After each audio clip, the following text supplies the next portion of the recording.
En 1985, devant les studios de RTL, Philippe Bouvard avait été victime d'une tentative d'assassinat. Un homme, décrit comme un déséquilibré, lui avait tiré 5 fois dessus. Un événement qu'il n'a jamais oublié. Pas simple d'être une personnalité.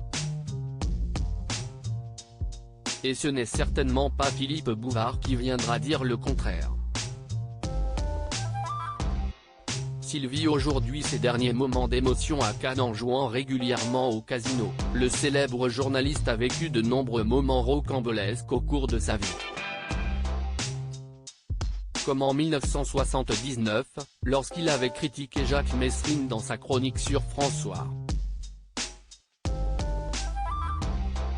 J'avais consacré 2 ou 3 chroniques assez vengeresses à Messrine pour protester contre le fait que cet ennemi public numéro 1, parce qu'il avait sorti un best-seller et qu'il savait manier la langue française, était devenu un maître à penser de la société française.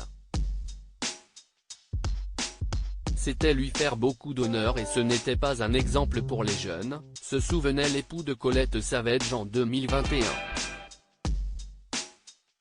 Très remonté contre Philippe Bouvard, Jacques Messrine s'était mis en tête de l'assassiner. Un dessein que l'ennemi public N° n'a jamais pu accomplir. J'avais dit beaucoup de mal de lui.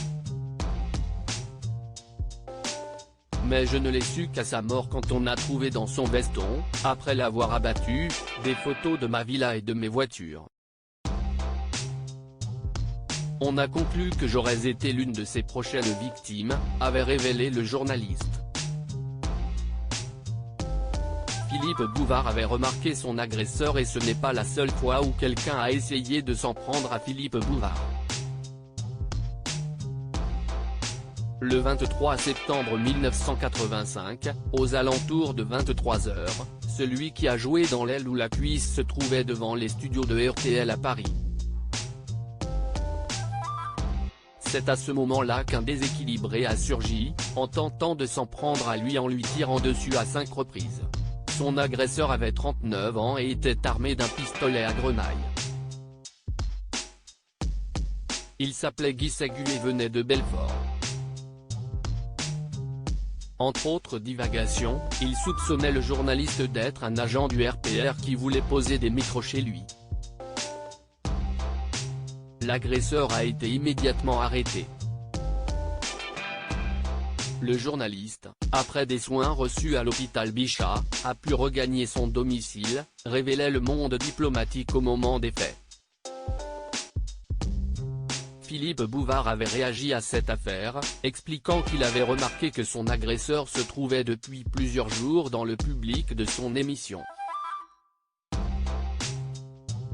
La particularité de cet homme ? Il était le seul à ne jamais rire. Une attitude qui lui avait mis la puce à l'oreille, mais pas de là à s'imaginer une aussi sordide affaire.